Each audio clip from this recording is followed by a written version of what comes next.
All right, so hi everyone. I know most of you, but I'm Julie Latcham. I'm the Director of Career Services here at the school. And today for our next firm meet and greet, we are lucky enough to have Lake Flato with us. So we have Sophia and Jonathan. So if y'all want to introduce yourselves, and I'll go ahead and stop sharing. That way everybody can see you, and then you can start sharing when you're ready. Sure. Thanks for having us, Julie. Thanks for having us, UT. So Sophia and I are really excited to be here today. Just a tiny bit of background on myself, and then I'll let Sophia introduce herself. I graduated from UT in 2003, had an amazing time there, and I have been at Lake Flato now for somehow the last 16 years, time's flying, and currently I co-lead the urban development market sector in San Antonio. Sophia. Thanks, Jonathan. Yeah, I'm Sophia Razak. Actually born and raised Austinite, actually similar to Jonathan, and joined Lake Flato 4 years ago when they opened the Austin office. And I'm also super excited to be here with you today. Cool. So I think I will attempt to share the screen here. And then let me get this. All right.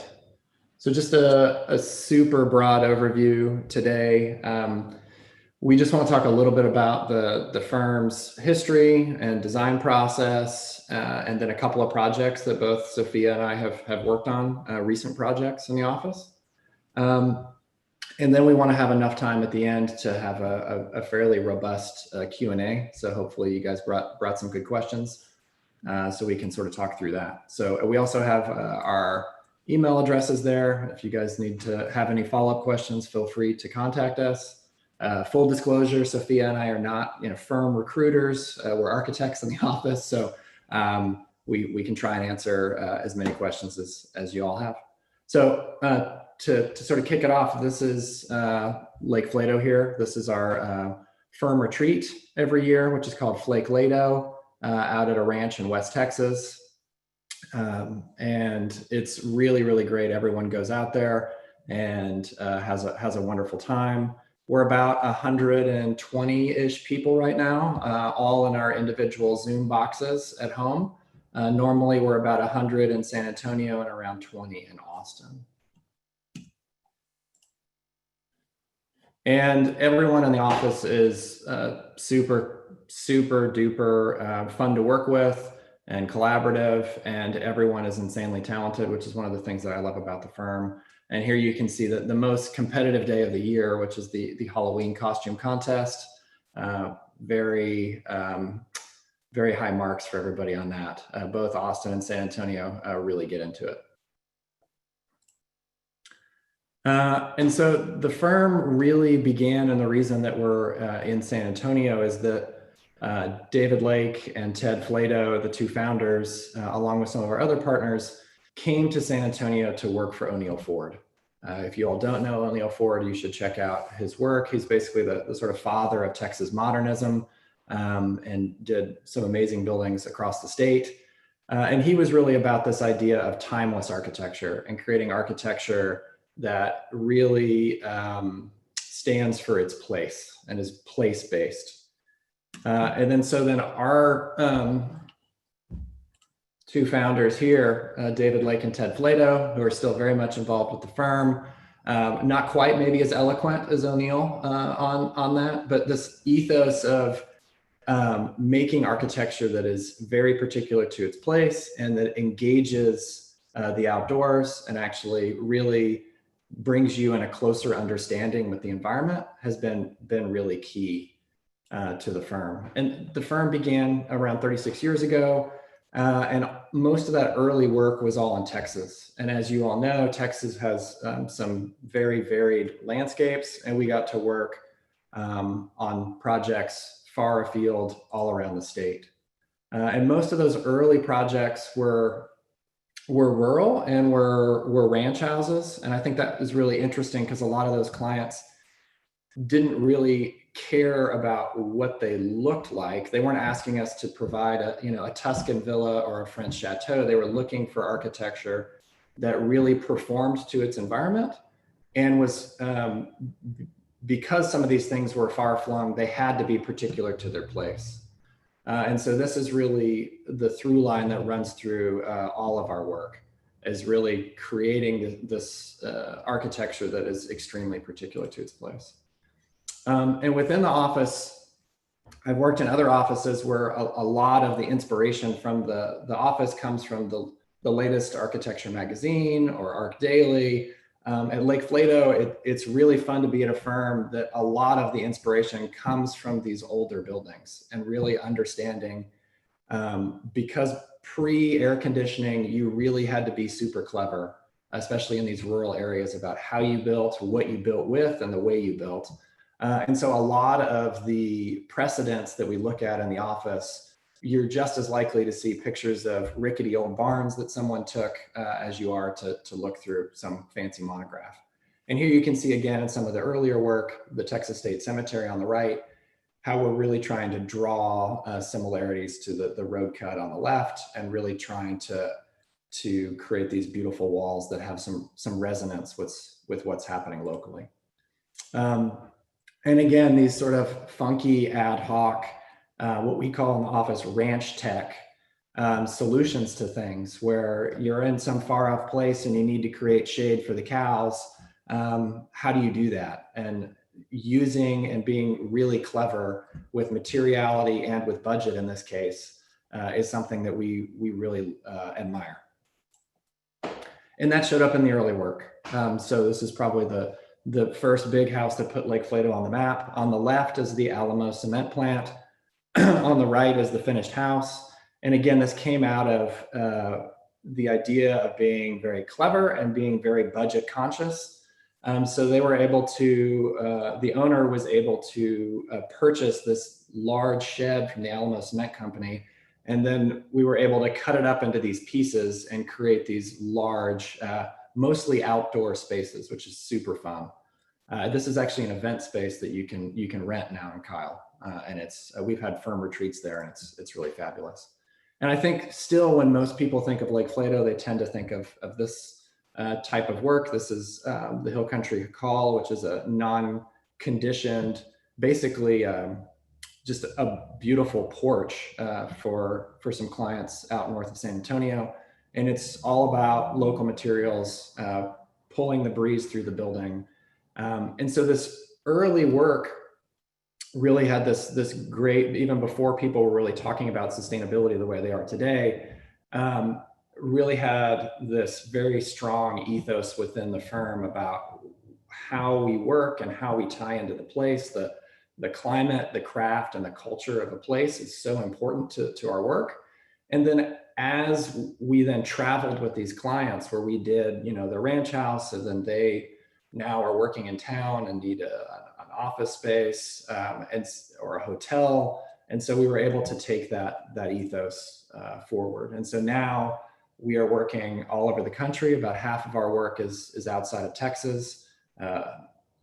And we're starting to work in some pretty far afield places, which is challenging, right? If you've built your entire practice on this idea of being experts in place.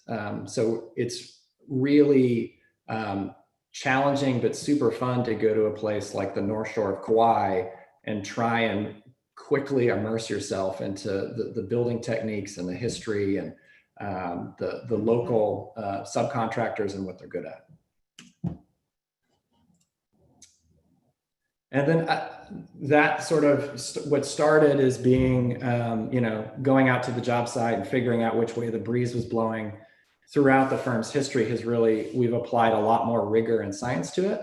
And so now we're to the point where all of this stuff gets modeled ahead of time and really checked and rechecked. And the award that is most coveted within the office is the AIA's Code Top 10.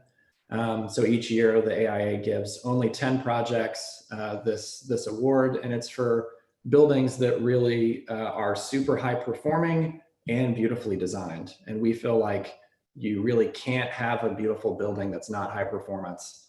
And so this is really the things that we really go after. And we have, to brag a tiny bit, one more of these than anybody else. And we are hoping to stay ahead of the game. The other thing about process that really surprised me when I first came to Lake Flato, and is still true today, is while the firm does a lot more on computers, obviously, than it did in terms of rendering and building models and all sorts of stuff than when I started 16 years ago, there is still a really large emphasis on being able to draw by hand. And I think even more so now, as every single firm now can do beautiful computer renderings, being able to draw by hand is still magical to a client. And so within the office, there is a large group of us that are really still doing a lot of these, especially these early sketches by hand, working out details by hand. There's a lot of design that's still happening by hand. And I think that really shows in the work and then in the detail. The other thing is on even our largest institutional project, really getting into the nitty gritty on the details. So there are lots of these conversations that involve, going to quarries, talking with welders, like how do we produce all this stuff? It's just a lot of really awesome collaboration. And that's some of my favorite days are at Lake Flato are those days where you're going out to the quarry and you're looking at the stones with the subcontractor and figuring all this stuff out. So that hands-on approach and that ability to not be afraid to ask questions, even if they seem super dumb to the mason you're talking to, I think is really important at the firm. And then the firm, just sort of how we work within Lake Flato, there are basically 6-ish studios. And early in your career, for the most part, those studios are fairly permeable. So in my first few years at Lake Flato, I worked on some of our residential work. I dabbled a tiny bit in some of the other work, and then I landed in sort of urban development and civic work. And so we've got residential, and we're kind of odd for a firm of our scale and size to still do residential work, but we really love that work and those clients. And I think that level of craft and sort of DNA of design has been really important for our other projects. And then what we call the eco-conservation studio, which is a lot of visitor centers and botanical gardens and really work that is out there in the landscape and encouraging people to learn and be educated by the land. Independent schools, we do a lot of K through 12 independent schools all over the country. And then civic and cultural. So, that sort of speaks for itself. Higher ed speaks for itself. And then urban development is mostly developer focused, but some master plans for whole areas. And you'll see some of that today as well. And then a couple of years ago, after being solely in San Antonio, we branched out and started a satellite office in Austin. And I'll hand it off to Sophia, who's one of the leaders of that studio. Yeah, so like I mentioned, I joined Lake Flato in 2016 when we opened the Austin office. And so this was the Austin team's first Halloween together. So of course we went as the office season 1 with David Lake as our leader, fearless leader, and tried to encourage that same sense of office culture that's been cultivated over many years in San Antonio. So we're super dog friendly and try to engage with the rest of the office in San Antonio. And this you can see, so that photo was from 2016. We were a small group and we've grown pretty significantly. So this was us basically a year ago at our new office, which is off of East 12th Street. And we moved in about a year ago, but we've been working remotely since March. And the next photo you'll see, we are all collaborating on Zoom with our San Antonio and Austin offices. This is at our Flake Break, which we have bi-monthly, and we get a chance to see everyone on the screen, which is always fun. Yeah, I think you guys are living the same life we are right now, and all the Zoom boxes. And one of the things we mentioned before we got started was we're taking this time. We're trying to utilize this downtime when we're away from the office, and so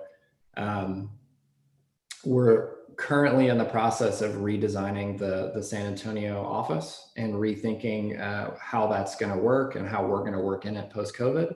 And so we're hoping to start construction on that here at the beginning of the year. And then we are planning on being out of the office for pretty much all of 2021 while that work is underway, which is, I think it's really exciting to see the firm looking to the future and using this time in that way.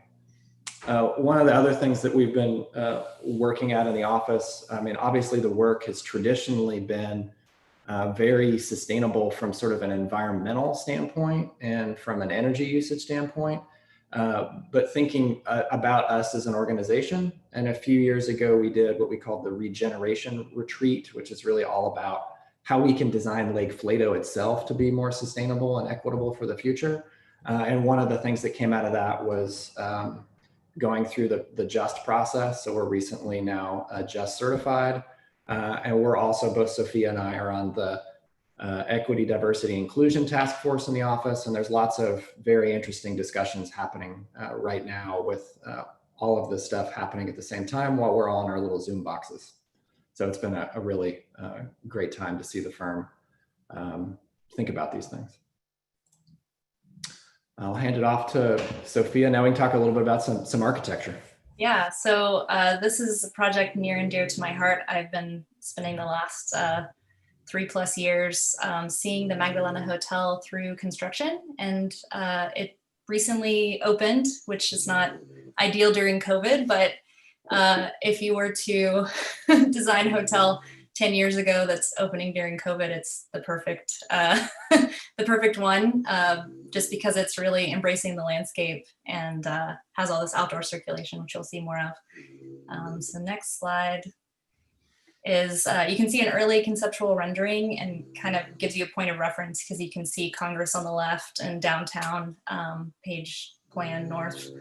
So we're kind of tucked in the heart of South Congress, behind the Lake Flato new Music Lane development, and adjacent to the Hotel St. Cecilia. So kind of nestled between the more urban and the more residential neighborhood. Next slide. So this is kind of what I was alluding to. The project started in the office around 2011. The client came to us and there was a series of different studies with what to do with the site. It's the site of an old Austin Motor Hotel. And so there was a lot of site constraints. So long story short, it took a long time to get through, planning and getting the neighborhood to agree with what we wanted to do. And it's gone through a lot to now be opening in 2020, which is exciting to see. Next, so this is sort of aerial site plan. You can see South Congress on the top of the page, and the other adjacent buildings you may have seen, but not realize that they're all designed by Lake Flato. And the Magdalena was the project that basically started this larger master plan that's really exciting to see come to fruition. Next.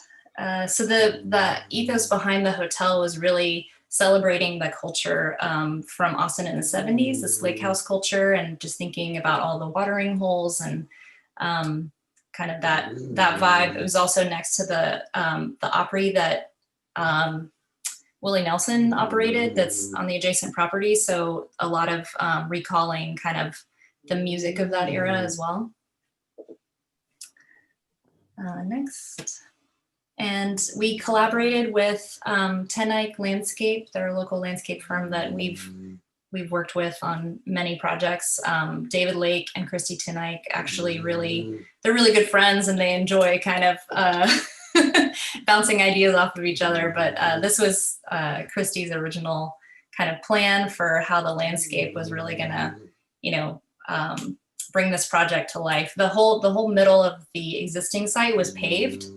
But there were these trees between each building, these live oak trees that we had to save. And so we were really like celebrating the landscape, bringing the project to life. This is kind of technical, but interesting. all of these different colored boxes just help you visualize the height limitations that the project had to adhere to. And you can see how that kind of ghosted underneath is the multiple buildings. And so that really did inform the overall shape of how the project came together. And then early on, there was a lot of discussion of, being really aspirational, trying to be as sustainable as possible, rethinking how that in the context of being a hotel. So one of the biggest things that we did that's really different for hotels is using mass timber for the majority of the hotel portion of the project. And so we're the first mass timber hotel in North America. We also capture all the rainwater and condensate on the site. There's 2 large cisterns under the event lawn to do that, that then irrigates the rest of the project. So this is just a little more, this was actually an early process sketch of this idea of using the mass timber for the hotel portion of the project over a concrete podium for the more public spaces that also have to deal with the grade change on the site. There's a significant grade change on the site. And Sophia's being modest. This is the first mass timber hotel in North America, I believe. Is that correct? Yes, correct. We worked with Structure Craft out of Vancouver. So you can kind of see on the left, this was, in process during construction. Structure Craft actually designed, fabricated, and installed their system. And so they're actually erecting the prefabricated wall panels and floor panels on the left over the concrete structure. And then on the right is that same building earlier this year. So still wrapping up construction, but you can kind of see how it evolved to where it is today. And then I think this is an interesting also visual to see. So this is aerial photography that the contractor provides every month during construction. Sorry if you're hearing my dog in the background snoring, by the way. We are. I was about to ask if you were getting hungry. Okay, I was curious too. Sorry, I have a French bulldog and she's very loud right now. My husband left, so she's listening in. So on the right is aerial during construction, and you can see the heavy timber, like hotel portion of the project on the left. There's also residences, so condos on the right, which are concrete framed. And then you can see there's a building on the left, a low slung building that got added at the very end to complete the site, but we needed that for site access because it was such a tight site. They needed to do that at the last minute to be able to construct the buildings. So here's some of the photography that we had recently done now that the project is pretty complete. At least the hotel portion is open. The residences are still under construction, but this is looking out from the north, looking south. So you're seeing that last building at the end and the pool in the background. And you can see all of that exterior circulation, which really celebrates that idea of being outdoors and making it comfortable to be outdoors. So keep going. Sorry. So this is from the bridge that you can see in the image on the right that connects 2 of the hotel buildings together. This big circulation spine, and it's made 100% out of heavy timber. And we used gapped panels to allow the light and water to pass through. It really just enhances that experience. It's really unique for a hotel, especially, I mean, it's very urban in an urban location, but it definitely takes you to another place. Yeah, and your carbon reduction on that was gigantic, which is super awesome, as well as putting all of that circulation space that another architect or hotelier might have put indoors, putting all of that outdoors safe. Right. Yeah, so we saved energy, on mechanical, and then also the embodied energy in the materials we used as well. And some more of those photos of being on the decks, that experience being adjacent to the pool, and creating these sawtooth and plan, porch. Basically, they become exterior porches, not just exterior circulation space. And there's your dog. And there's my dog. That is my dog. So she's the one you're hearing right now. And the rooms are also really unique. the layout of them is not your traditional hotel room layout. So this was the photos of the model room. So we completely built a room off-site prior to constructing the building, just to be able to have the contractor kind of do a practice run and for the operator to understand, fully what they were getting and how they were going to furnish it, and, be able to test all the bells and whistles to get it exactly the way they wanted it. So that was a really, really good process. And so here you can see on the left photo of the room right when StructureCraft is erecting. Those holes in the panels are actually how they lifted the panels in place. And then the ceilings are just the solid, pre-stained, pre-finished dowel laminated timber panels that span from the demising wall to the demising wall, so 1 unit wide.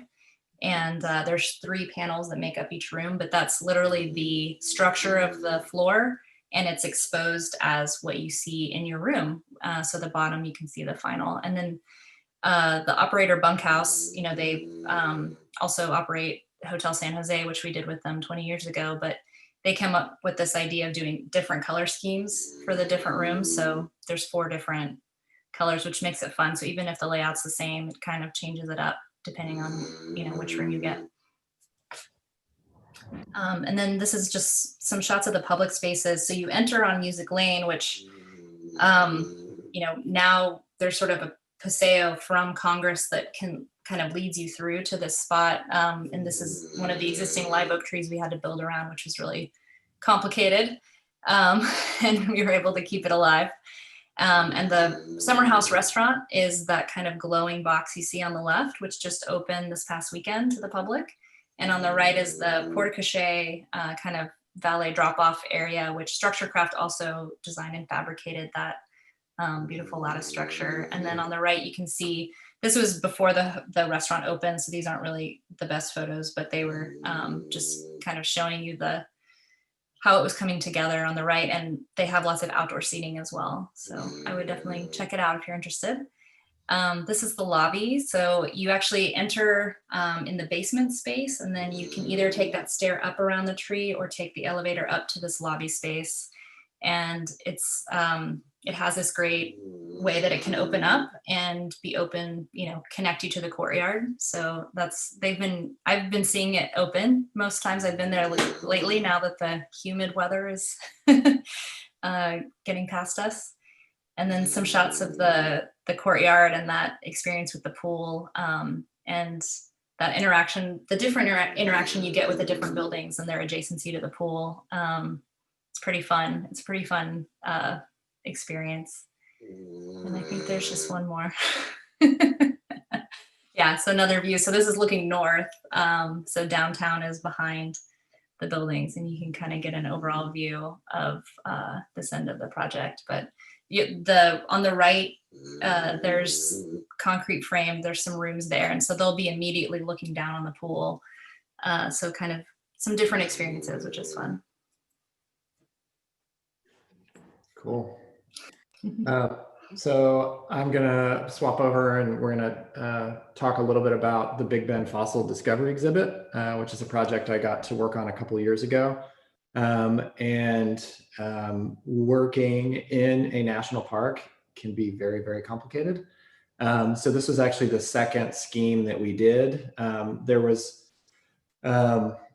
So Big Bend, here, I'll go to the next slide, is really amazing paleontology wise and geology wise, and has all this really interesting stuff that you can see there that you can't see in lots of other places or parks. It also has a lot of dinosaurs and other creatures that have only been found there. And the park, especially their paleontologists, were really sad that they couldn't tell anybody how awesome all this was. And they had previously had sort of a sad 1960s roadside thing that you pulled off the road, went down this dirt road, and then there were a few sort of glass vitrines sitting in the desert with some faded things in them. And they, through the Friends of Big Bend, came to us and said, "Hey, Lake Flato, we really love your work. Would you work with us on this?" And we actually did a pro bono sort of concept plan for them to go out and raise money. And then it became a real project, and we moved forward with this. And so where we ended up, I'll stay here. We had initially planned this sort of to get you really out of your car and out and about, these series of pavilions that would sort of go up this hill and orient you to different places so that you could see the, Aguja formation where the Aguja ceratops was found. But subsequently going through and working through with the park and the biologists and the archaeologists, that was not going to fly. And so what we ended up doing was concentrating this in one big pavilion where the area had already been disturbed. The land had already been disturbed here. And so that was really nice just to be able to use that area. The other thing here, like in a lot of our work, was it could be very easy to go down the road, especially with people who are used to sort of museums and want to condition the space, which would use up a humongous amount of energy in the middle of the Chihuahuan Desert, especially for how few people are sort of relatively speaking going there. So what we decided to do with them, the big goal we set here was to have this be super rough and tumble and just be able to weather the desert. And so that includes all of the exhibits. We worked with an amazing exhibit designer.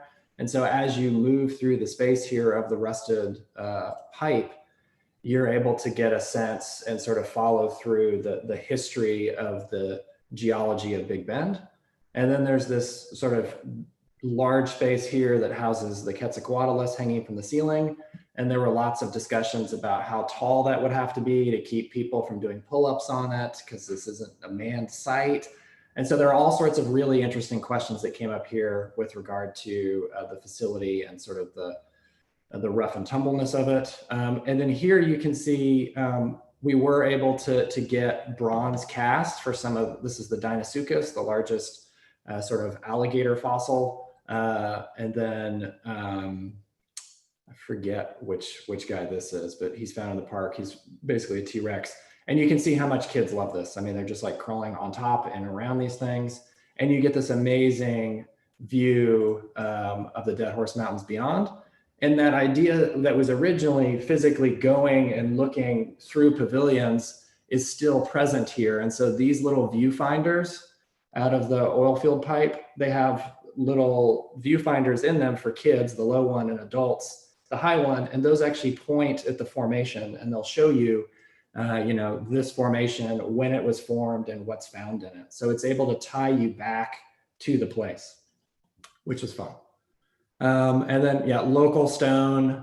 I'll talk about the oil field pipe here in a second, just corrugated perforated metal to knock down the sun.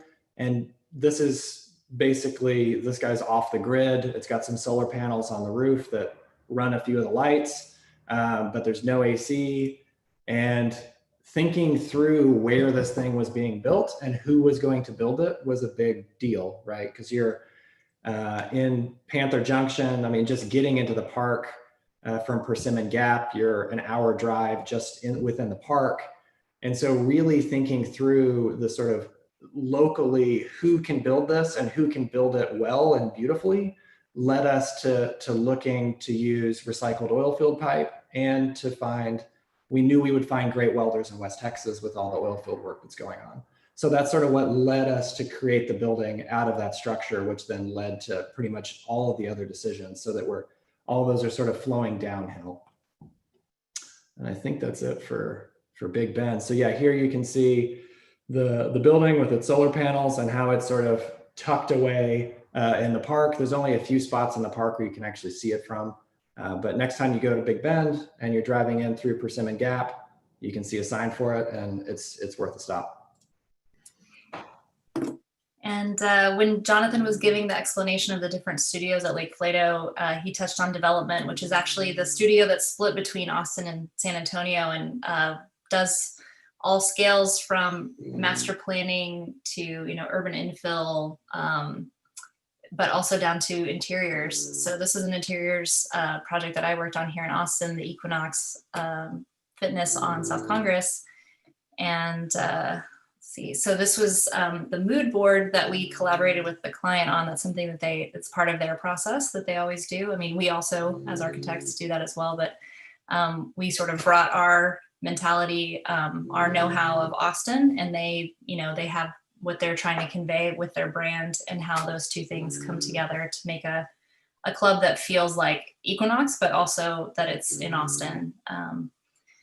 So we just included the plans to help you orient yourself and understand how many levels it is. So north of the Music Lane and Magdalena development, there's a building called City View that this project is within, and you actually enter through this paseo between two buildings, and you enter sort of on the backside of the project, and you can enter. There's these amazing like 300-year-old live oak trees that you walk through, which is really awesome.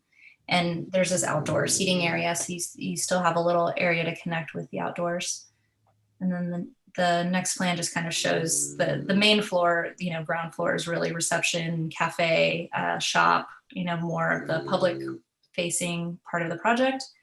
But then the next floor and the floor above are really primarily the fitness, and they have some giant locker rooms needed for for their spaces. So keep going. I think so there you can see the locker rooms, all of those the little maze. Keep going. So we worked with them. They have a lot of in-house standards, but like I said, we were really trying to figure out how to make this feel like it was in Austin. Equinox is started in New York City, and they've expanded quite a bit throughout the US, but this was our first Austin location. So just working with them on materiality and fit and finish. So the big design element was the stair. So that had to connect these 3 floors. So we really wanted to figure out how to connect all the floors and have it feel, feel special and encourage people to use the stairs. Obviously they have to have an elevator, but it's a gym. So encouraging people to use the stairs and making that a fun, exciting experience that conveys the movement through the space was a big part of the design. So you can kind of see the next floor up and that lounge space. So we were, there's a window on one side of the stairs. So we were trying to go get as much transparency as we could to kind of let that light filter in on all levels. Keep going. So there's just kind of the stair on its own so you can get a better understanding. But the original idea was to have these different levels of perforation to kind of accentuate that idea of movement and how the light would interact with it. So we ended up using standard perforated panels, but with different opacities as you move up. So they get more transparent at the top. And this was just sort of kind of showing the complexity. So the building was already designed to have a stair, but it was just a hole on each level. And we kind of redesigned how the stair was going to lay out. So we had to make sure that it fit within that hole. If you've ever designed stairs, it's fun to make sure you have all your head clearances and all that, and that this could fit within the existing structure. So we coordinated with our structural consultant and were able to get that to work. And we talked with the fabricator sort of during design to work through the questions they had. Keep going. So this is the actual building on South Congress, and the paseo is on the right.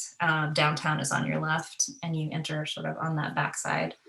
So we were the architect on the shell and the architect on this particular tenant finish out, which was fun. So there's no one to blame but ourselves if there's any issues during. Yes, exactly. Exactly. So this is sort of that entry view from the other side, looking through the trees, which is really fun. And they have big sliding doors, so they can also have that be open air adjacent to the cafe. And then this is the experience inside. So we played with this idea of movement and trying to encourage people to use the stairs. So even down to, so we had perforated panels on the stair, and then we did this custom pattern on the concrete floor as well. And keep going. And then this is, your strength floor, and they have actually really special details for acoustics. So that floor looks really simple, but what's holding it up is really complicated. But really the finishes are what make it feel a little less generic, a little more in keeping with the spirit of Austin, and kind of celebrating that and making it a fun place to inhabit. And there's that kind of lounge space that you saw in the renderings. So that's the final stair, and seeing through to the different spaces. So Pilates and yoga, and then onto the string floor. Keep going. That's it. Yep, that's it. Yeah, definitely the nicest stair I've ever seen in a gym. Thanks.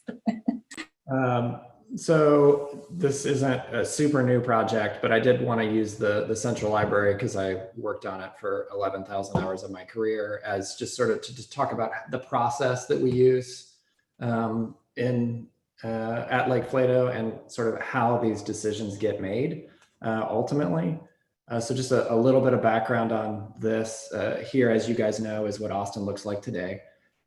Thriving, bustling metropolis. We are in this corner here, which actually in the original Waller plan of Austin, when it was, the national capital of Texas, this site was supposed to be left over for the National Penitentiary. So it's some fun stuff. So interesting site, that whole area near Shoal Creek there. So we're at the edge of Shoal Creek, near where these covered wagons are crossing the river, and Lady Bird Lake. That whole area, because it was, even with the original plan, it was sort of this forgotten weird chunk. And so at the late 1800s, it was a fill site, then it was a power plant, then it was an electrical substation. And so that whole area downtown has really undergone a huge transformation. And it's great to see the city taking an underutilized brownfield site and really repurposing it. So with the library, and to a large extent with all of our projects, we really want to set measurable goals early.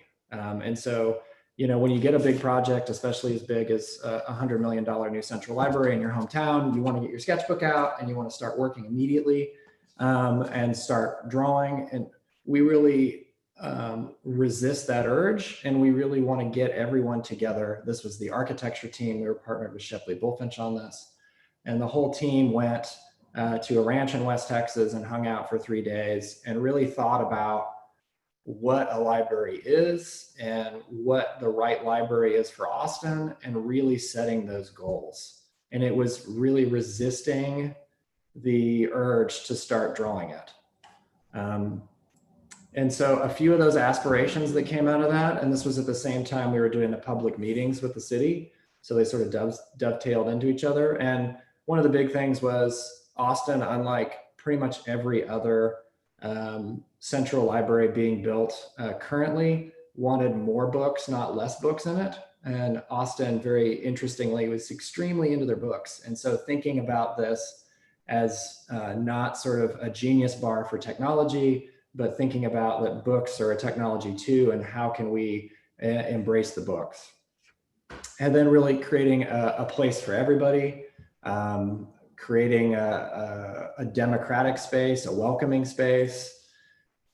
And then the site, as you saw, is really interesting in that it's at this sort of edge of downtown, and it's got this frontage on Shoal Creek and Lady Bird Lake. And so really trying to embrace that, especially with the fact that it's the last site on the north side of the river that is city owned, that's being worked on in the immediate future, that has views to the lake, right? We're not a 50-story condo tower, we're a public building. And so really thinking of that as a public amenity.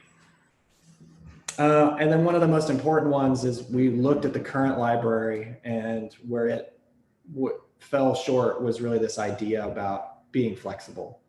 And so we really want to create, we don't know exactly what a library is going to be in 20, 30, 50, 100 years, but we want to create an open source platform for the city to be able to figure that out in the future.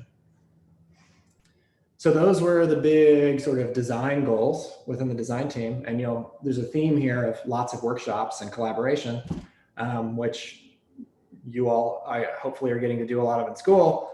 But the next one was, then we did a 2-day workshop with every single consultant that could affect the building's performance. And on this project, there were over 30 consultants. So that was a very big meeting. Client was there. And again, it was not about designing the kids area yet. This is not about like giving form to the building. This is, what are the big goals for this that are going to be our North Star for the entire project? Because with these, especially these big complicated jobs, it's very easy to just go off and do a tangent and start designing a little piece. We really want to figure out the big moves first. So a few examples from that workshop was the library's water cycle. So we did a water cycle analysis for the building itself as if it were, you know, a shot out into space and had to sort of survive on its own. We didn't quite have enough room to do a fully closed loop with Blackwater, but we were able to set some goals here. And it was really setting big goals around potable water being only used for drinking and showering was the big goal that came out of this. And the second day of the workshop, we got to go out to the site and wander around. And the site was a former electrical substation. And then you had Seaholm, which at that point was just an abandoned power plant. And we were wandering around the site and we came across just north of our future property line, this underground cistern that was previously used for the power plant. And this gave us a great idea to basically have a free 373,000 gallon cistern for the library for all of our rainwater and condensate capture. And the city was game, which is awesome. And the electrical utility, Austin Energy, was game. Like, I don't know too many electric utilities that'll be like, yeah, it's on our land, it's not on your land, and you want to fill up 300,000 gallons under our electrical substation that's highly, you know, electrical and energized. But we did some agreements and we were able to get a pipe under the street for that. So that was huge. Then the other big one that we had actually gotten out in front of, and during the interview process, David Lake told the city council that we were going to give them the best daylit library in the country, which I lost a lot of sleep over, frankly, during the job. That's a big hurdle.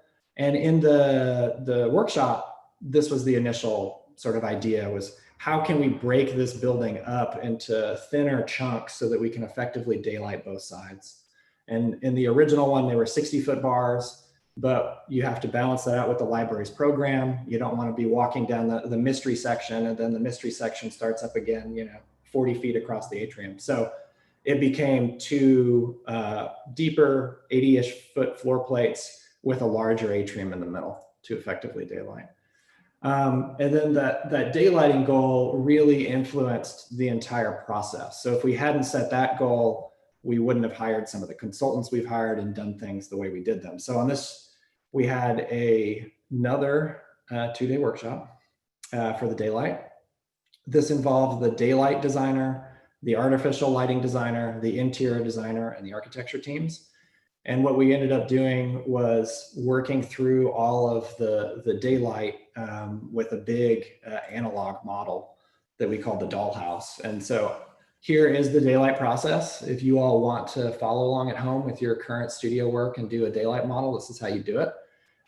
This was hugely helpful because you're building a model that's this big. So it's 1/4 inch equals 1 foot. It's huge and you're able to move things around. And also because it's a daylight model, you actually build it with the colors of things that are going to be in it so that it renders the colors accurately. So unlike a pretty basswood model it's beautiful, this didn't look as beautiful as a model, but it was a really great tool to use. So you build the model, then you take the model out to a park, and you can figure out how to daylight, which if you think about it too hard, kind of hurts your brain, is scalable. So you can take this model of the atrium and you can point it at different times of the year and actually get an accurate representation of what the light is going to be in the real building.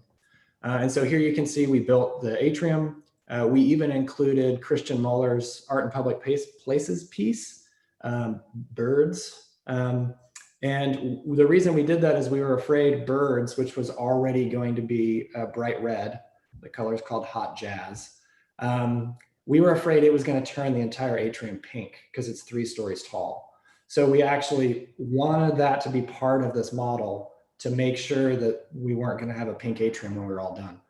So you take it out to the park, and then we used some luminance mapping. And then the other thing that we did that I found really fascinating is the daylight designer brought this big black cloth, and we would cover up all of the apertures except for one. And so you would test one at a time. So you got to understand this north skylight here, how far the light came down and how much efficacy we were getting out of just that piece. And so this really proved that we were going to be able to effectively daylight this 6-story tall, 100-foot deep space. And then what we did was Gus there in the blue shirt and I spent the whole night in between the 2 days building a whole new roof that had the slight modifications. And then we put that on for day 2 and tested it out. So this big giant goal of daylighting not only drove the design of the building and the process for the design, but it also drove how we work during construction. So it's the only job site I've ever been on where there are light meters. The architects are carrying light meters around on the job. So this is Daniel Lazaran, who worked on the CA with me. And we're at the very tippy top here of the atrium. So the contractor filled the atrium with scaffolding, and we're way up here, and he is with a light meter there checking to see how we're doing. And then here he's further down, now he's here to see how we're doing. The thing I didn't know at the beginning of this job, I knew intuitively they were going to build it with scaffolding and they were going to have to build it from the top down, but I didn't realize that basically by doing that, if there's a mistake, by the time you find out there's a mistake, it's too late to fix it because the last scaffolding has just walked out the door. So that was really complicated on this job, was making sure that while this dance floor, as the contractor called it, was still in place, that we were making sure that all those sprinkler heads are exactly where they need to be. All of the finish is as good as it can be, hoping that the acoustics are the way they're supposed to be. And so here you can see on the left what we showed City Council, and on the right, me walking up the stairs before the furniture went in. And you can see, hopefully many of you have been there, that the quality of light in the space really worked. All of that work was paid off in the end, and all of those decisions that we made really paid off. And then here it is, it only gets better with people in it, right? We at Lake Flato are big on designing spaces for people. They're not sort of empty spaces for architecture magazines. They're spaces that get better in them with people. And this building, I think, is really a good case study of that. And then, yeah, the atrium has really become this iconic living room for Austin, and people are using it all the time. And then, you know, as I look at this picture, I see changes that we made during that daylight workshop that actually made the building better. Like this bridge here that's glass was originally going to be wood, and that would have, you know, completely blocked a lot of the light there. And we made that change. This wall was originally going to be a green wall. The city wanted a green wall, but when we put our piece of green felt in that model, it sucked out all the daylight. So it's now a big reflector. There are, you know, I could spend for a long time, as Sophia knows, talking about this building, but this is the teens area. One of the other fun things we got to do is really, because it's a library, figuring out these fun ways to reference other libraries, and again, the history of libraries. So like we do in a lot of our projects, not just looking at the latest and greatest, but going back and what did what's special about the Boston Library. And there are spots we started to notice in a lot of these older buildings that had these great quotes about learning and knowledge. And so this was our attempt to do a modern version of that. So this is all water jet cut out of aluminum plate, and it casts these really fun shadows on the floor to go through there. And then the outdoor spaces. So it's Austin, figuring out how to tie this back again to Austin and to all of our experience at Lake Flato, bringing people closer to the outdoors. So the most popular spaces in this building are the outdoor spaces. They're the first to fill up in the morning and the last to empty out at night. So this is the 4th floor reading porch that is on the southeast corner of the building, and that's not an accident. It's there because that is where the breeze is. And so on a lot of pretty much all of the projects I work on, we look at a wind rose as one of the first things we look at and see where that wind is coming from. And so here you create this great, comfortable, shady porch. So through that process, we had those big goals. We followed them all as our sort of roadmap. But it doesn't really mean anything unless we, like a math problem, go back and check our work.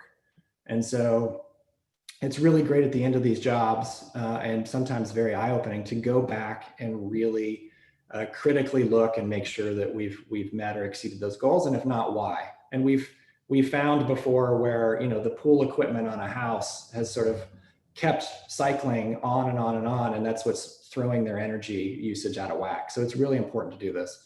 So anyway, you can see we were able to get 80% of the spaces regularly occupied, which beat our 70% goal. Our potable water reduction for irrigation is 100% because we're not using any, and our indoor water use is down by 40%. The thing I'm most proud of is that we have a 300% increase in visitors while at the same time having a 50% reduction in misconduct. And it's just really great to work on a building. And I don't know, hopefully I'll get to work on another one that's this impactful, but my joke has been that I'm just going to retire and be a docent at the library because it's such a sort of lifetime project. And then to end, I just want to talk a little bit about something that we've got on the boards. And the only people that have seen this are the Lockhart City Council and you all. But again, we're able to we work on a wide array of stuff. So within the urban development studio, you know, there's big giant civic work, there's interior finish outs, there's developer work. And this, a father-son team in Lockhart came to us, and they had this really interesting site with a creek in the middle of it. And they really liked Lake Flato's architecture and the way it responds to the outdoors. And they asked us to take a look at their site and do a master plan for their site. And again, here you can see just a quick hand sketch early on to just sort of convey to the owner the type of thing we're looking at. And so for those of you who eat tons of barbecue in Lockhart, we are over here off of this little Town Branch Creek here, this little tributary of Town Branch Creek. We're about 4 blocks from the courthouse, a block and a half from Black's, a block and a half the other way from Coit's. And so they've got this site. And again, like the library, this isn't the library, it's not a $100 million civic iconic building, but again, setting these goals early really helps us to sort of determine where we're going. And so the goals for this were to actually have a project that improved the health and biodiversity of the creek, to preserve what we're calling the funk. This area had been a concrete batch plant for about 50 to 100 years. And so there was this weird layer on top of the limestone in the spring-fed creek. There's about a foot of concrete from just washing out 100 years of concrete trucks, and figuring out how to sort of tell that story. And we were afraid that if you just tore all that concrete up, that you were gonna not only remove the sort of funky story, but you were also potentially gonna damage what was underneath. So learning how to live with that. And then really prioritizing views to the creek and views back to downtown. If you're 2 stories up over here, you have these fantastic views looking towards the Lockhart Courthouse. Reclaiming the site with nature, very important. Disrupting the existing site hydrology as little as possible, and that sort of goes back to improving the creek. Being feasible is part of being profitable with this developer, so making sure we can break this into bite-sized chunks. Because it's fun to work on projects, but it's much more fun to work on projects that get built. And then we want to be able to partner with the city. So the city has a long-term plan for some of this. So really figuring out how we can tie into it. So just some really early how we lay the buildings out on the site. So what we ended up with is you've got a neighborhood here with more residential use and our residential use. So we have 8 or so vacation rental units, the little cabins that are along that end. And then we've got some mixed use buildings here that are retail, that are fronting Church Street, that sort of feel a little more like downtown. And then this is sort of the weird, funky old batch plant that we're gonna have be a cool courtyard. And then here is a series of basically townhomes that we're thinking of that almost feel like some sort of old mill. And all of this was after we did the tree survey and went outside, and we actually staked all these out on the site, and that's why they're all sort of dancing around these trees. So just gonna talk to you super briefly about the cabins. So that's where we are today. We're currently getting the cabins priced. So it's these little guys over here, and we, start out, we've got the goals, then we start looking at precedents that we've done and other people have done, and start to really think about, what would work well here in Lockhart. And again, hand sketching and just trying to figure out multiple little ways. So these are tiny, really fun little cabins. So they're like 600 square feet. So basically coming onto a big porch, and then your living space is all about this porch with a little kitchenette. Bathroom separates the bedroom from that, and that's pretty much it. And then where we are today is right now they're sharing a party wall, sort of like a duplex, and sharing some plumbing. So this is sort of one cabin and this is another cabin, and then they repeat and sort of flip and mirror.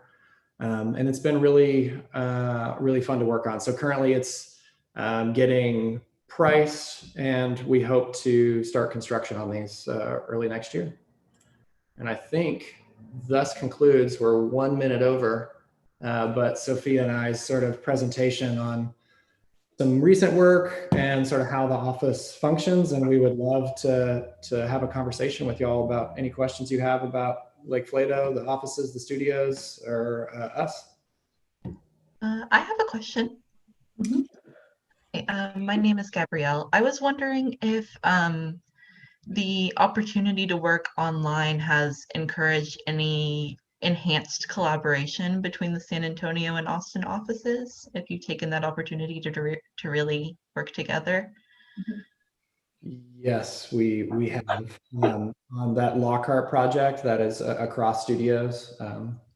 And I think in general, it's created definitely more like dedicated collaboration time, where I'm on Zooms a lot more, but it's created a lot less informal collaboration, which I really miss. So I used to, I'd walk by someone's desk and they would ask, "Oh, how'd you do that at the library?" Or, "Oh, I have a question about this." And it's really hard right now because you don't get any of that. So I think we've definitely done a really good job within the studios being very conscientious and extremely communicative. And we're looking for more opportunities to sort of do cross-cutting, less formal ways. Mm-hmm. Sophia, do you want to? Yeah, I would just say I agree. I mean, before the just using Flake Break as an example, we would have each office in their respective conference rooms Zooming, to a screen, but you didn't really get to see all of your colleagues or hear them very well. And now we have the opportunity to actually everyone has the same amount of space on the screen, which has been really nice. So there's definitely some pros and cons, but I think it's been great to see the pros, because I think that can enhance, what we do when we have the option of spending time in the office versus at home, and how we can emphasize collaboration, whether we're in the office or not. I think it's been a good experience overall.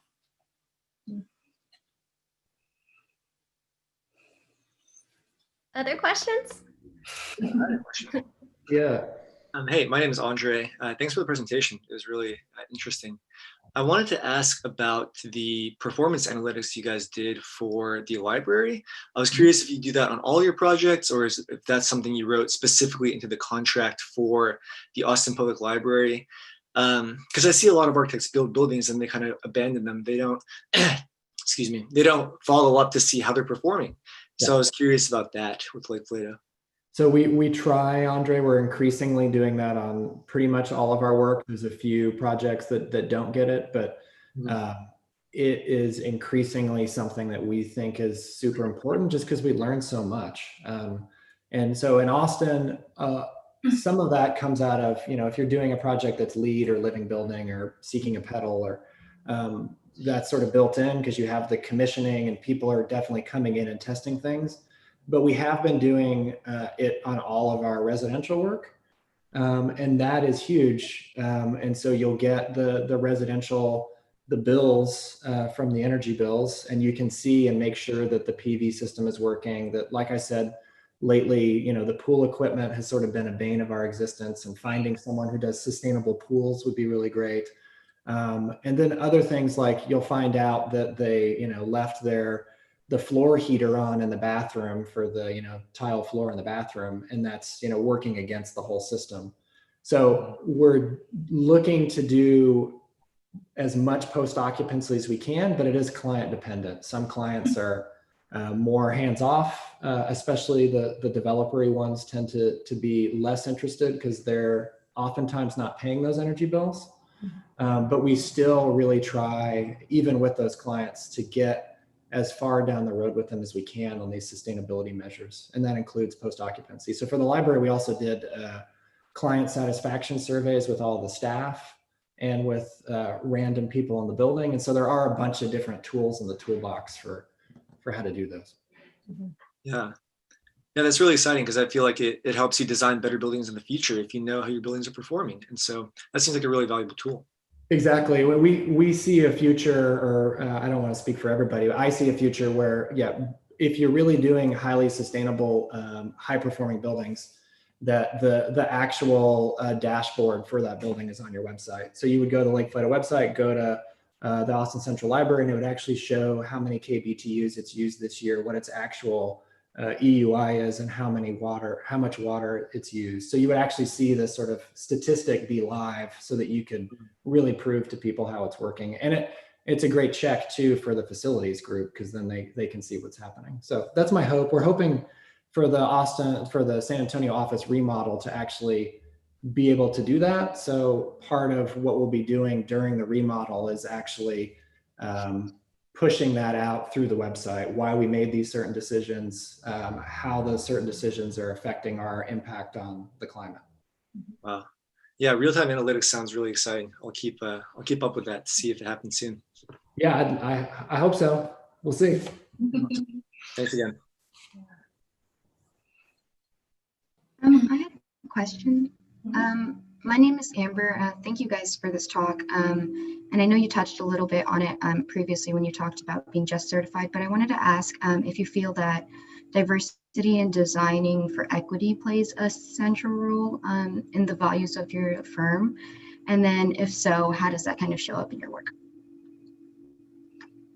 So I'll start. I'll let Sophia finish. But I think traditionally, like I was saying, Amber, I think the firm has really approached sustainability from the sort of environmental ethos, I'll call it. And we've been now trying to transition more to that social equity side. Some of that just comes with the projects that we do. Some of that we've sort of already done, but we haven't been very scientific about it.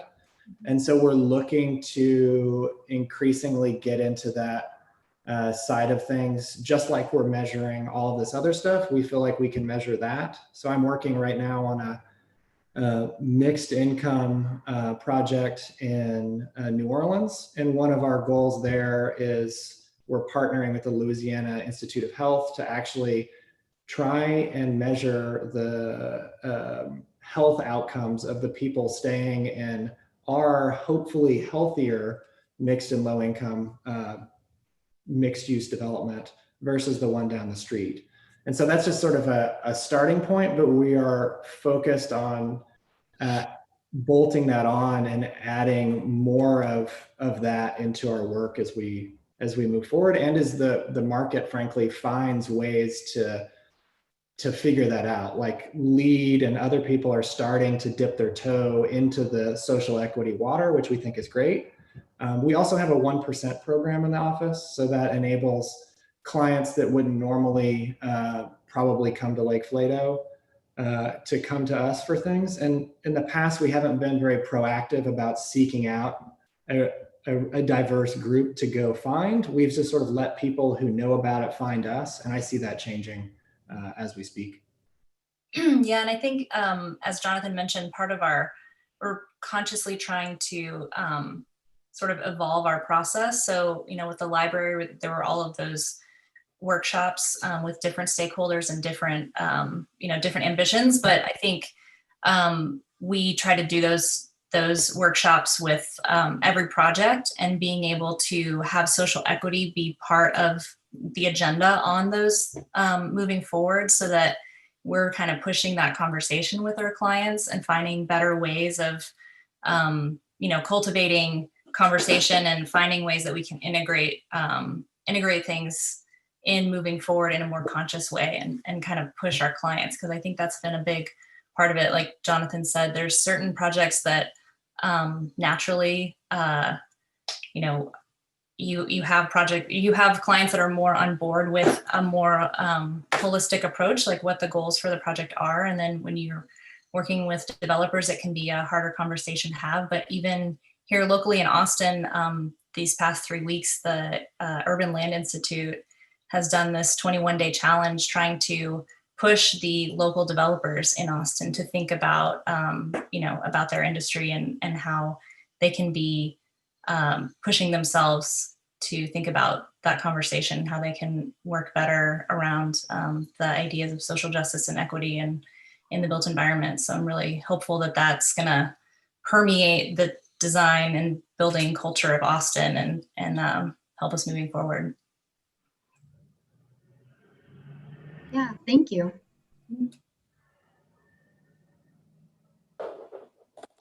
Hey y'all, my name's Dylan. I was wondering if you might be able to speak to your company culture a little bit and how you might evaluate your kind of work-life balance and then how that's been affected by the COVID situation. Sophia, I've been hogging all the answers.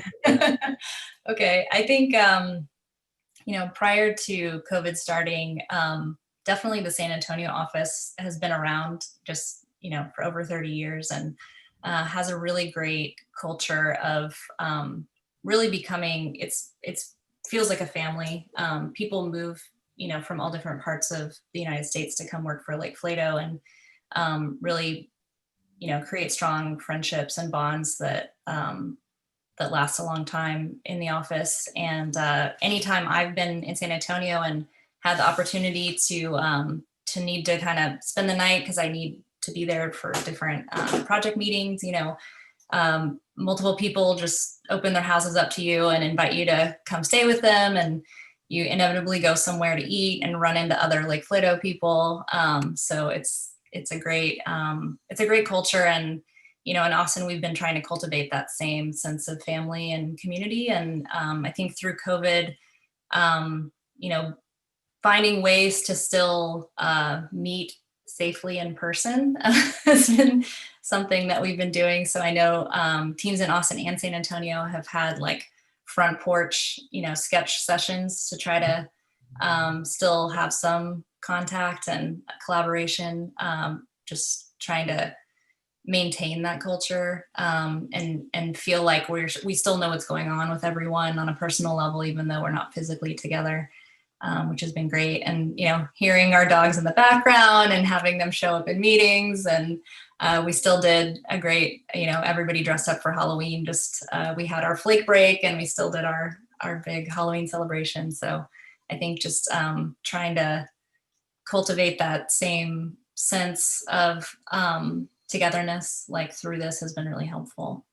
I feel like when I came from a big corporate firm when I came to Lake Flato, and when I showed up and was slightly overdressed for Lake Flato, I just got super stressed out because people would come over and just want to talk to me and not talk about like necessarily exactly what I was working on. And I was used to a place where like you go to work to just like work and you put in your zillion hours a week and you didn't like talk to people and learn what they were up to.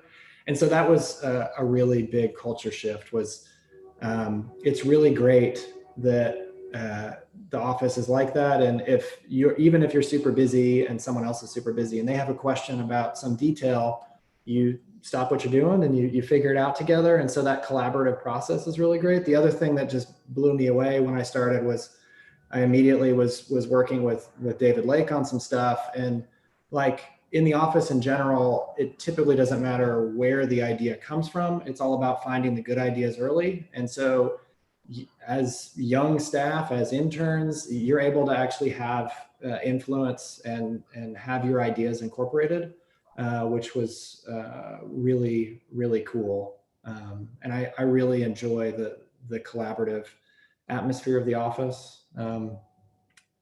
So yeah, I'd say the COVID work balance, it's been harder, I think, mental health wise, and we've been talking about that sort of firm wide. How do we combat that? And then, as Sophia said, we're looking at other ways aside from our every other week flake breaks. We're doing virtual sort of water cooler moments where we, have 15 minutes where you can just hop on and see what your coworkers you're not seeing as much are up to. It's been tough, frankly, because a lot of what we feel makes us unique is this culture. And for the last 36 years, that's meant being in person. And so what does that mean now? How does that work now? And how is it going to work too is moving forward, and maybe not everyone is going to always be in the office like they were as much, right? We are pretty sure that's the case. Even diehard people like David Lake and Ted Flato, who would have previously thought it was crazy to work from home, love working from home. I mean, Ted's been in his ranch now since March, just working away in a screen porch. And I think he loves it. So it's going to be really interesting to see how we evolve the culture. And part of that is in the potential remodel of the office, and how that sort of manifests itself is going to be, it's a really interesting time right now for everybody, but for Lake Flato in particular. Yeah, and I would just say that I think the firm's done a really great job at being mindful of this new paradigm shift for everyone, and really trying to,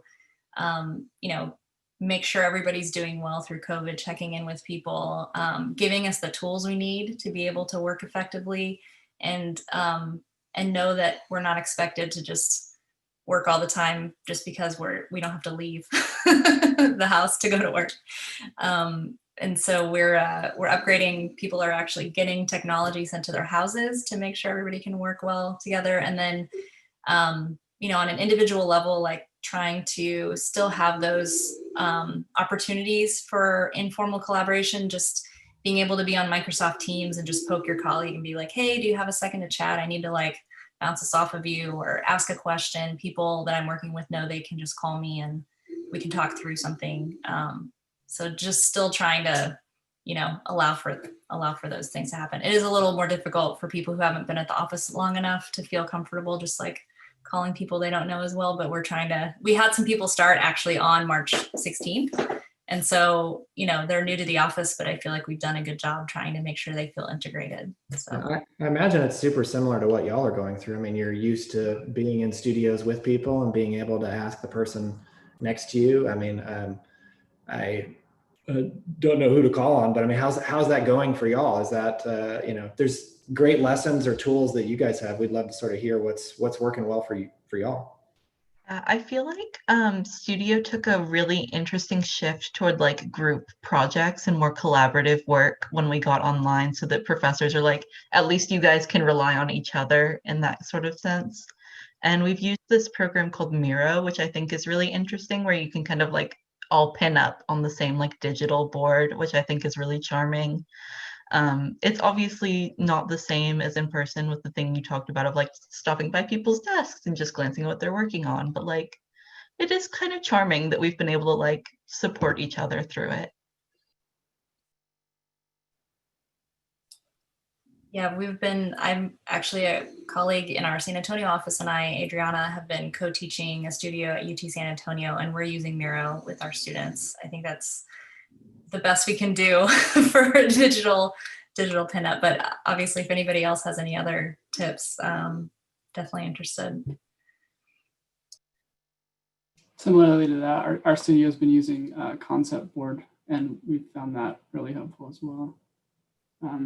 Seems like some of these different options have better features in some regards than others, but that one's worked well for us. But thank you for all of your thoughts. I know I, for one, miss seeing all of y'all in the hallway, but does anybody have further comments or questions while we still have Jonathan and Sophia on? I have a question. I'm not actually an architect. I'm a landscape architect. And I admire the architecture of the firm specifically for its expansion into the outside space rather than just this building landscape dichotomy.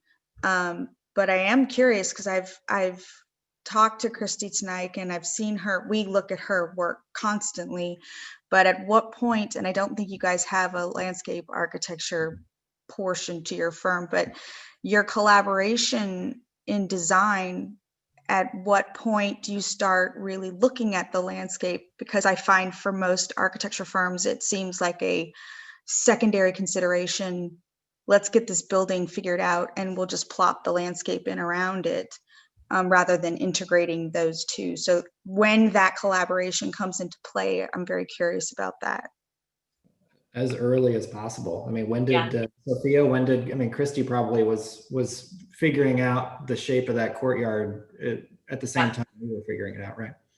Yeah, I think, there was probably just figuring out like, is this one building or is it multiple buildings happened first? But as soon as there was an idea of this courtyard, I think Christy was, part of the equation from day one.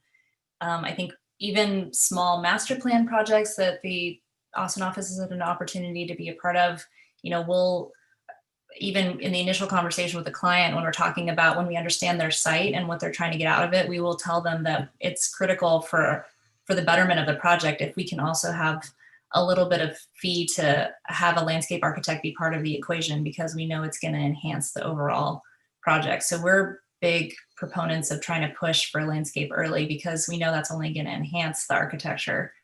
So I would say we like to have them as early as possible.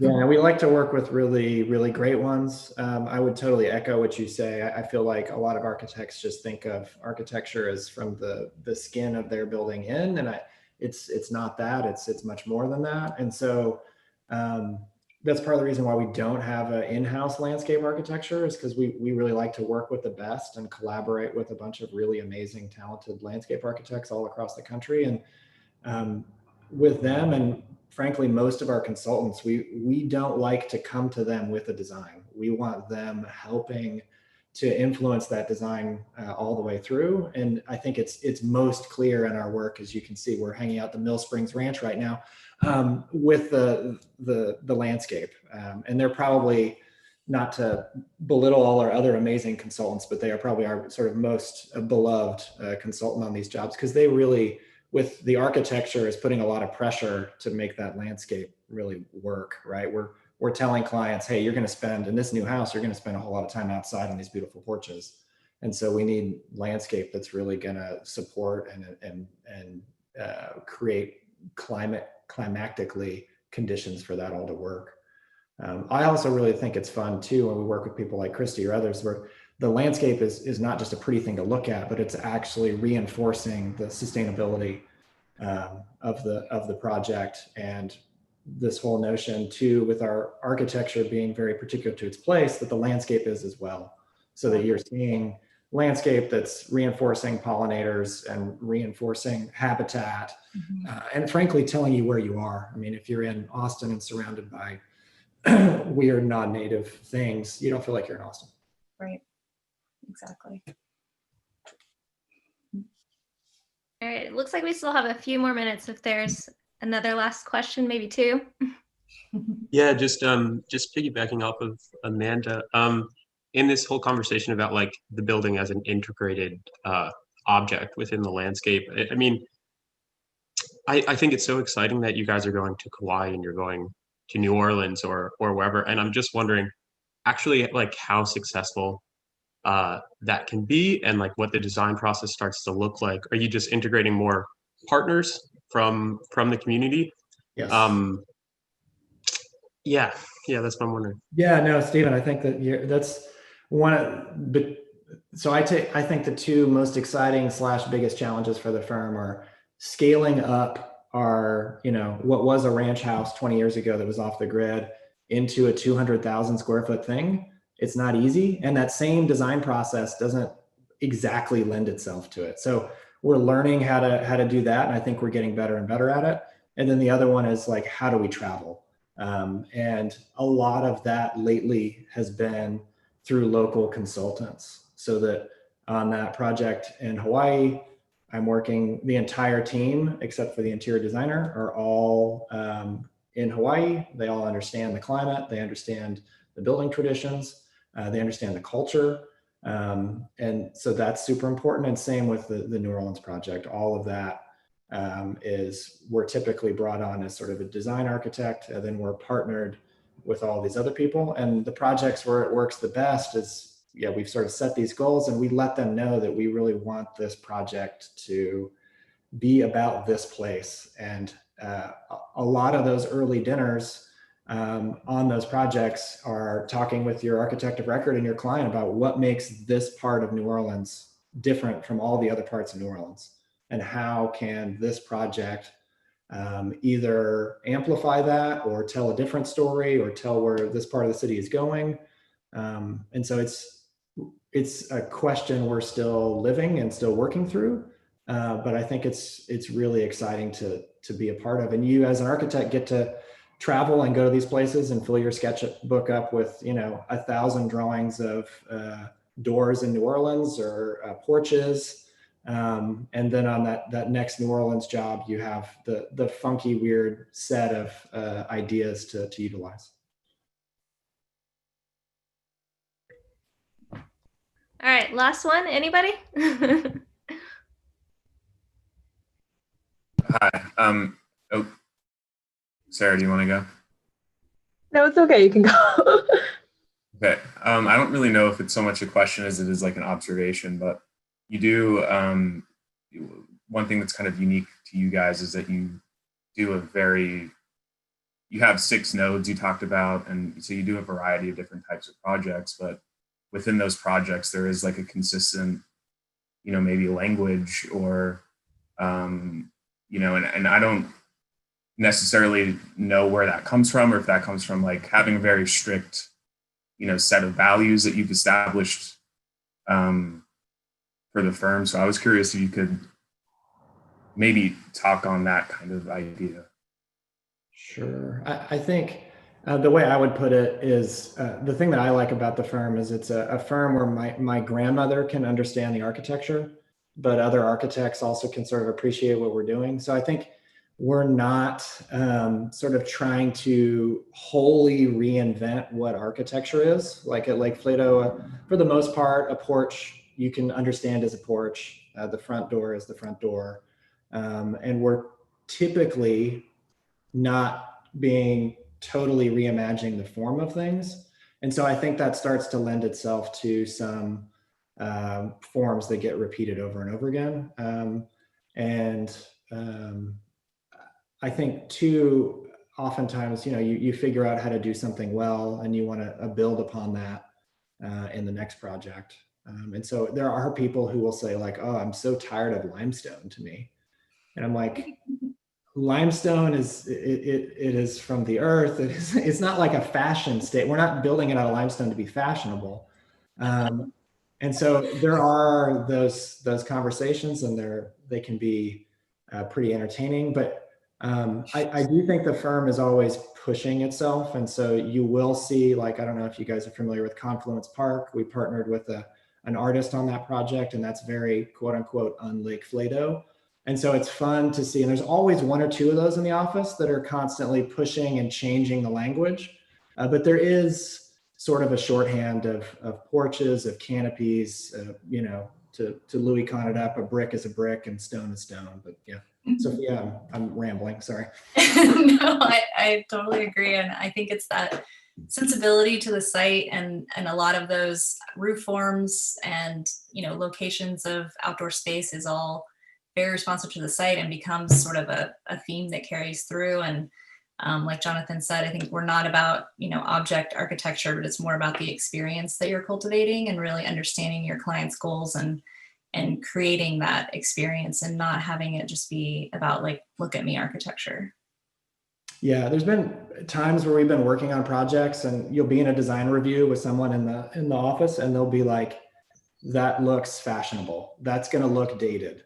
And that's a dig. That's something you don't want to be at Lake Flato. If it's fashionable and it looks like it's only going to be on architecture record from 2005 to 2010, that tells you it's the wrong move. And so I think part of it too is trying to get like that O'Neill Ford quote, this timelessness to the architecture. And that is going to mean that yeah, columns are columns, roofs are roofs. They're not, super crazy. And it's Yeah, and it gets back to that idea of like being responsive to site, being responsive to place, right? And so there's a timeless quality. There's a reason why these things were built the way they're built here. Mm-hmm. Yeah. So I In a appreciate perfect that. world, that's how it all works out. Yeah. Yeah, Right. and I would say that just through the experience of seeing Magdalena, the Hotel Magdalena, I mean, thinking about designing a hotel can very easily be about what's fashionable now. A lot of brands are built that way. I think the Magdalena being designed and, starting in 2011 and opening in 2020 during a pandemic and feeling timeless and like it's been there the whole time, and a place that I feel like people of all ages, older people, kids, can all appreciate and feel comfortable in, is a testament to kind of that that way of thinking really, it works, and it really does make a difference in the end. So. Well, All right. Well, you've oh, got sorry. I'm just saying you got our emails. Feel free to reach out. If it was non-COVID times, feel free to reach out for office tours, but can't do that right now. But I think we've got a ton of folks, including myself, from UT in the office, and we continue to have UT folks. So, keep us in mind. Yeah, and I definitely want to say thank you both for giving up your time. We really, really appreciate it. And the work y'all are doing is incredible. So thank you. Thank you. Thanks so much. Really happy to be here.